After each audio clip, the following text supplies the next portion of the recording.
Welcome to Connect. I'm Mathilde Rand and inviting you to meet and connect with inventor and entrepreneur Lee Marshall.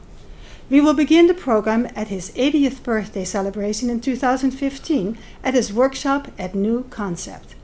There we will meet some of the people with whom he connected and shared a curiosity about and desire to find simple solutions for seemingly difficult mechanical problems.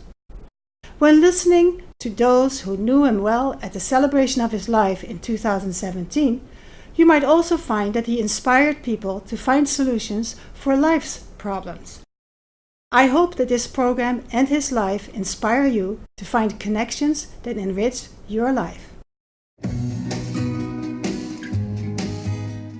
23 years ago, I was at a SNAG conference, and that's the Society of North American Goldsmiths.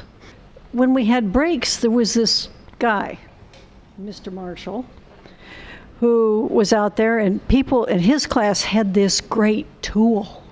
They had a hydraulic press. And from then on, I have hassled him, commended him, thanked him, and spent more money on the stuff he makes than any husband I have ever had. And thank you, Lee. No more! I met Lee because of Jim and love him dearly. And we would get these phone calls. And Lee finally got to the point that he would start the phone call with, Hi Terry, it's Lee. I want to talk to Jim. Or you can hang up right now. Because it would mean that they were going to be discussing some piece of equipment that Lee had found that Jim would want and I would have to pay for.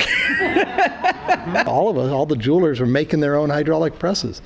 Now all of a sudden there was some guy out there in the mountains of Santa Cruz building a hydraulic press that had all these really great bells and whistles. That was the history behind my first meeting of Lee. Lee wants to retire, I guess that was 2005 or so. I ended up buying the company at that point and moved it out to Taos. Lee developed a great name. People highly respect the name, and it's come a long ways since then. So, when I was a little kid, well, I still am to many of you. One day when I was about 6, when I came, I saw that he was packing up his saws in a pizza box, and I wondered, and I still wonder to this day, why does he use pizza boxes? He could use his own company name on the top, advertise. Maybe he could even sell them to Pizza My Heart. But he just uses plain white pizza boxes. And I always wondered why. You're never going to find any box as inexpensive as a food item. That's scary.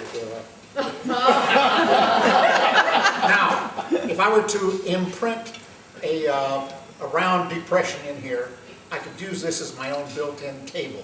All right?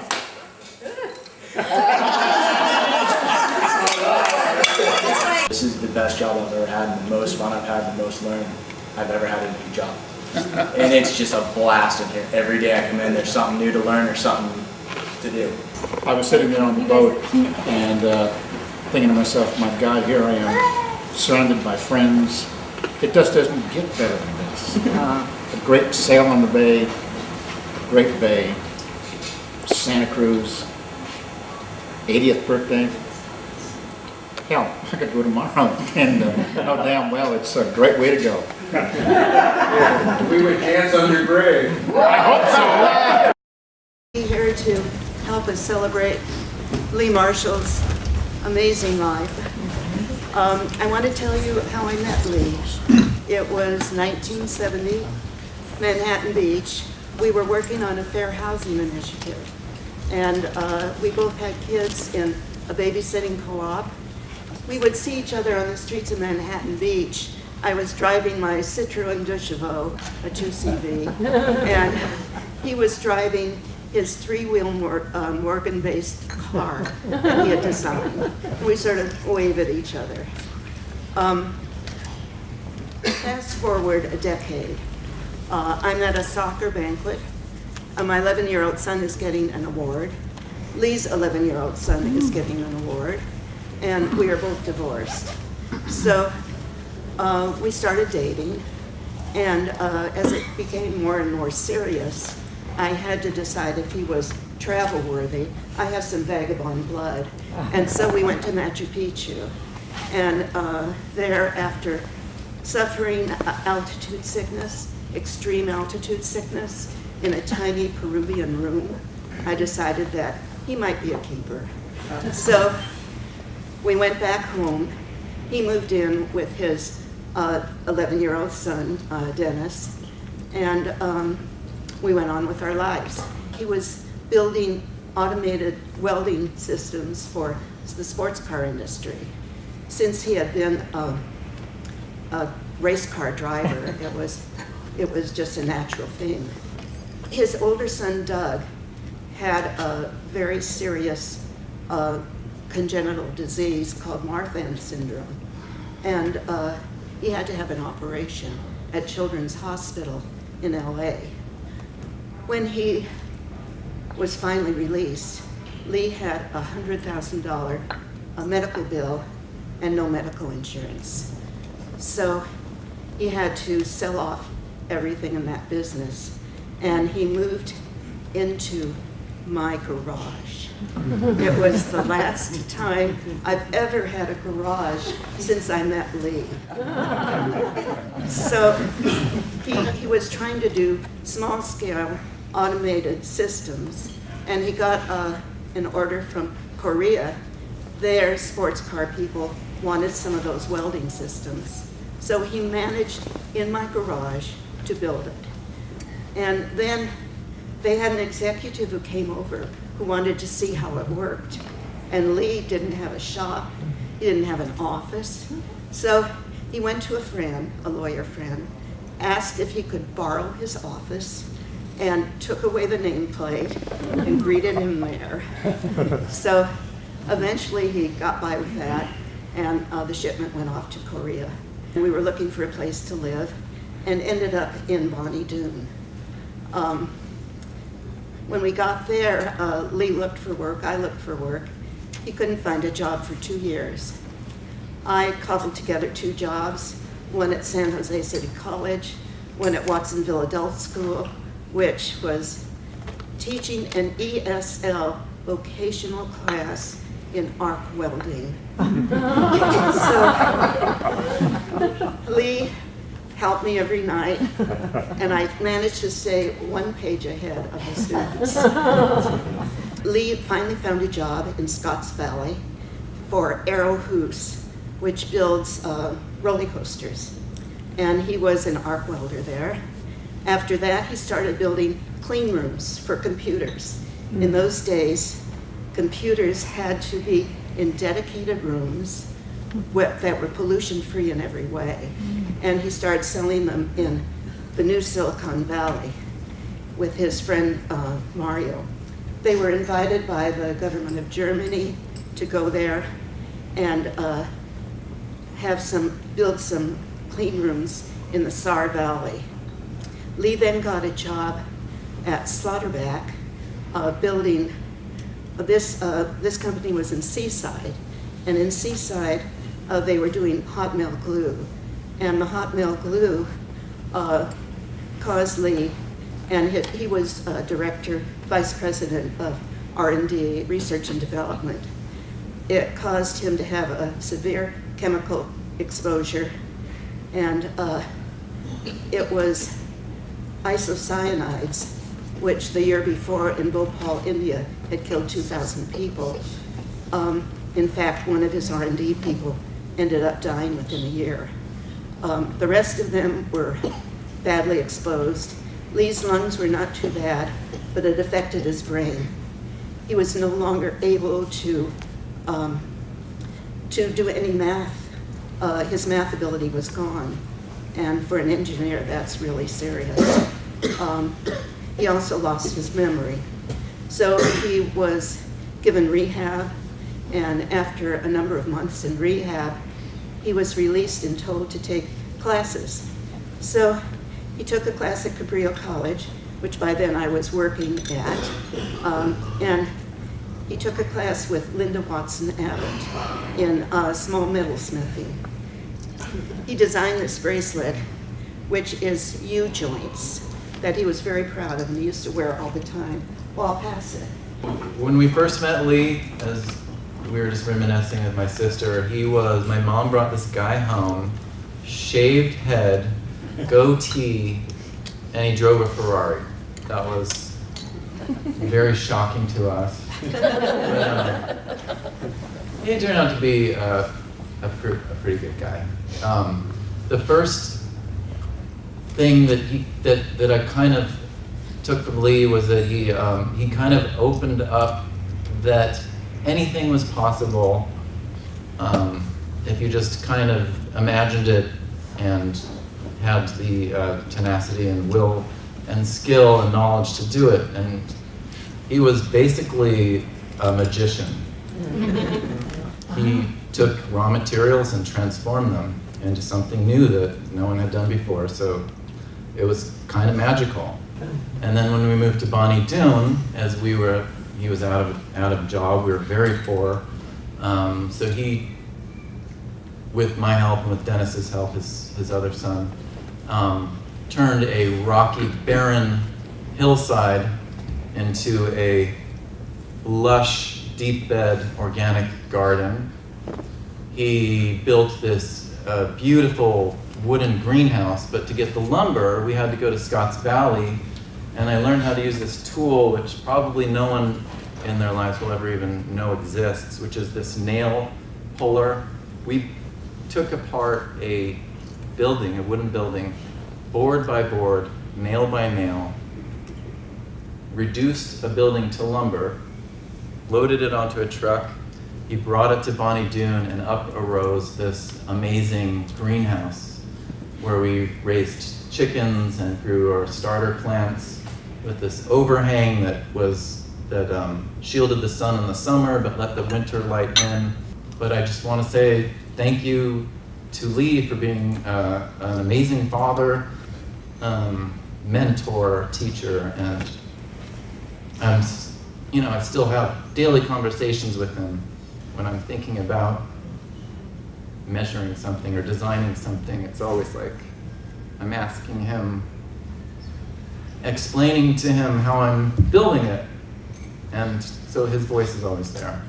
One memory that stands out was in Bonnie Doon. Grandpa Lee, he had a forklift and we called it Frank. And he would always take me around in Frank all around the property. And one day, my mom, he let me go on the front of the forklift, and he rose me up really high in the air. It was only like 6 feet, but I mean, I was 5, so my mom got pretty mad. One. I was 1? Okay, I was 1, sorry.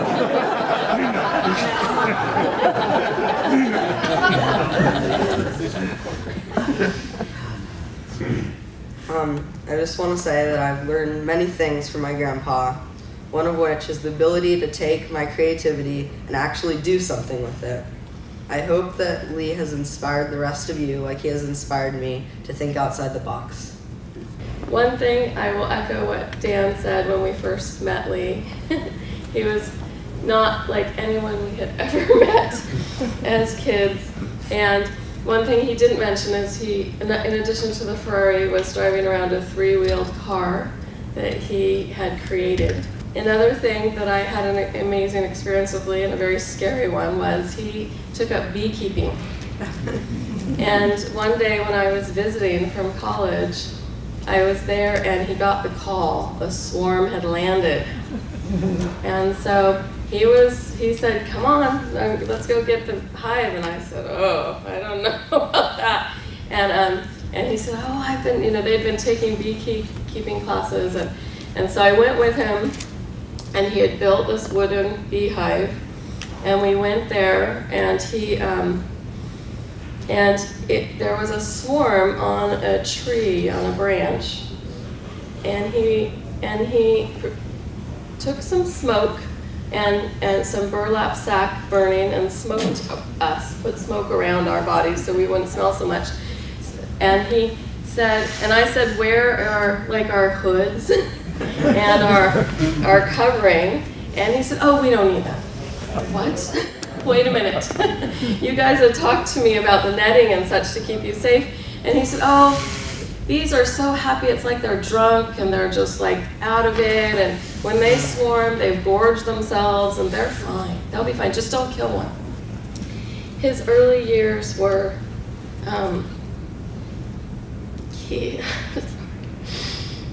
he lost his, he was back and forth between his family. He was homeless for a while. They were moving back and forth.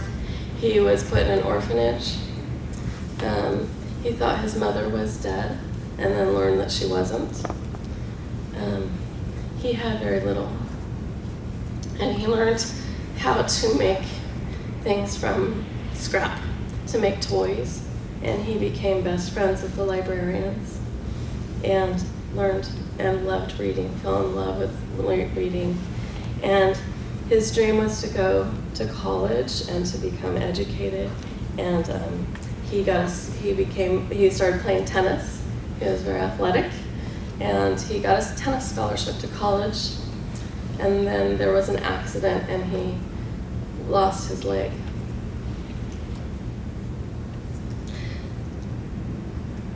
So he didn't get to go to college, but he was one of the most educated people you would ever know because he was self-educated.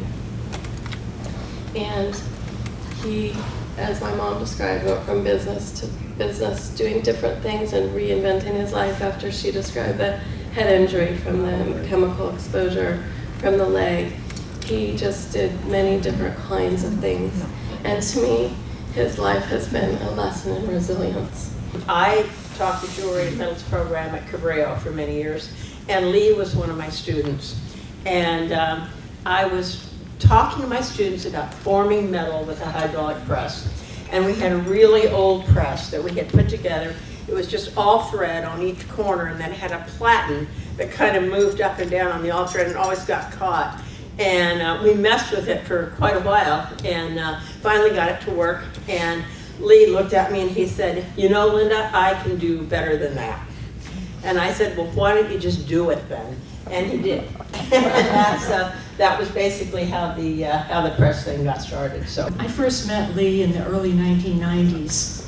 At that time, he was taking jewelry classes at Cabrillo College with Linda Watson. Shortly thereafter, Linda Watson called me and said, you have to meet this guy that's in my class. He's made this really slick hydraulic press and you just have to meet him. So at that time, die forming was fairly unknown. I had been going around the country teaching workshops in it, and I saw a lot of really unsafe and badly made presses.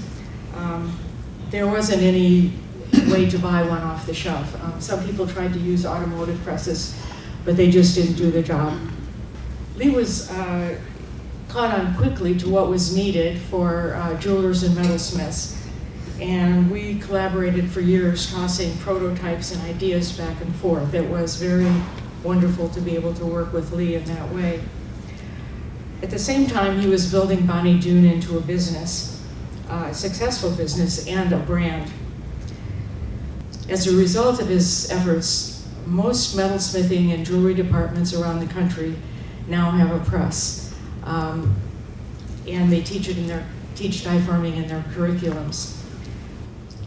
We'll all miss Lee, but know that all the presses he's designed and made and sold, and all of the tools that he's designed that people use on their desks and in their lives every day will keep his memory alive.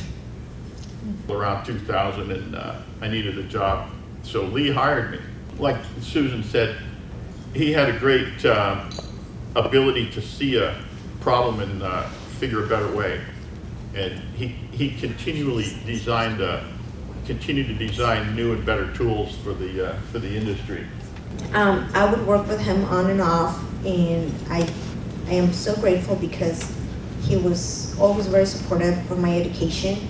I would come in when I was on breaks from college, and he would always give me that push, like, Gabby, you gotta keep going. I know it's hard, but you can do it. Despite being the youngest and the only woman at the workshop, I always felt very valued, safe, and that my input was highly appreciated. I want to say that the time I spent with him, I will cherish forever. Lee and I had known each other through online stuff since the mid-90s probably. He said he was going to retire and just kind of fiddle around with these little saws for a while, and that would pay for the man cave. And so I said, okay, fine, I'm going to come up here and look for a job, but I'll help you out with the saws for a couple of weeks while I'm job hunting. And it's, 8 years later now? And we're still going with the saws, and we look to continue. But Lee and I had a bunch of standing jokes. I mean, what I remember most about him, and what I miss most, is the jokes. It was one of our standing jokes. Every time something would go weird, it was I don't know about you, man, I just signed up for 2 weeks. And, he would do things, like what you just saw. With the leg, I thought nobody had ever gotten a picture of that because I had been looking for pictures of him doing that. Because I knew he had an artificial leg. My wife Catherine didn't, and he got her with it. Part of him, the thing that made him work was part of him was always going to be 6. The biggest part of him was always looking for ways to help his friends. I mean, that's the motivation behind Bonnie Doon. That was the motivation behind New Concepts. New Concepts is significantly larger than Bonnie Doon ever was. We have dealers around the world, and a lot of that is Lee's reputation. I mean, I've been involved in industrial design and product design my whole life.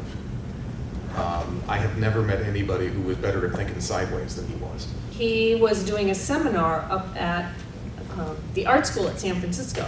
So he invited me to come up, and I saw him introduce the Bonnie Doon press to the students. And a girl was sitting behind me, and he was pressing some piece of metal with the tooling into something that you could cut into pieces to make bracelets. And the girl behind me all of a sudden goes, "Oh my God, it just took me 2 weeks to do what he just did in 5 minutes." And so I understood what the value at that point was of the Bonnie Doon press. And as I said, it's all the art schools have them. So I was really impressed. I was only there a few days a week, every once in a while, because it was a smaller business. But Lee and I had a great relationship. We would talk and laugh, and I would keep him on the straight and narrow as much as possible, if that's possible. And all of a sudden I get the call that he needs a bookkeeper again to start up the New Concept saw. So I go running over to Fern Street, where he's collected his little group of employees, and we get all set up again, and all of a sudden this thing takes off, which was incredible. Once a month, we got together and looked at movies. Now you can see an awful lot of movies in 20 years. And we watched the film, and then we critiqued it. Lee was very good at critiquing. I asked one of my fellow group members, and he talked about Lee's curiosity, his clear thinking, his independent judgments, and his decisive likes and dislikes when he talked about movies. But the other thing that Lee talked about that I remember particularly is the trips, the travel, the things that they had enjoyed together. And the thing that comes to my mind most clearly is the time he talked about their trip to New Zealand, because his description of the glowworm caves there really arose to the level of poetry. He was in awe of their beauty and communicated that to us. Margie said that Lee would just get an idea and he'd sit on the sofa and he'd scribble it out and he was done. You were supposed to, really rehearse this thing and time it and edit it. He just had it. So he'd come down to the studio and in his rich and resonant voice, he would record these pieces. So the next piece is a love letter to Margie, and this was aired on Valentine's Day. so you might want to get your hankies out for this one. Ideally, the initial flames of lust burn away into the banked coals of a long-sustained love that lasts for a lifetime. Lust is an all-consuming burst of passion that by its very nature cannot last. We have all, hopefully, experienced its heat. At 70 plus, I remember those flames as I share a table now with the love of my life. We are both second time around folks. Looking back on it, I think that the first time was just for practice anyway. My love just gets better by the day and night as we settle into the bright, warm coals of our love. We have learned to accept that we're not the same person times two. We are unique individuals that share common but different interests. When it all settles out, the important thing that we have is each other. As we sit across this table sharing a carafe of wine, and we reminisce about the evening of our first date, when the restaurant started putting the chairs on the tables, and we had been there for 3 hours and hadn't even gotten around to ordering, we reach across the table and join hands to create once again that feeling that has sustained our love through the decades. Occasionally we are asked, "How long have you two been together?" And I reply, "Not nearly long enough." Love is born in fire, it's planted like the seed. He was the one who donated his Logan lathe to our laboratory, from which I was inspired that my graduate students needed more hands-on experience. And from that lathe, our graduate students built 12 banjos, awesome banjos, some of which were auctioned for in support of our laboratories. It was about his perspective on life that many of us had the privilege of sharing with him. So, Margie, thanks for that. Thanks to your family for having this today. Thank you all. There are tables that show some of the patents he's had. I forgot to mention that he invented an earthquake sensor.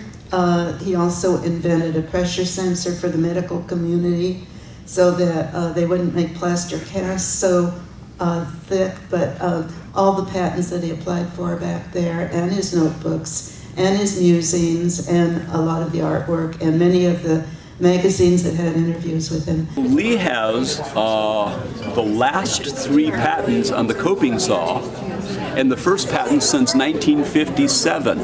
There are only 5 patents on the coping saw in the entire 20th and 21st century. Lee has 3 of those patents.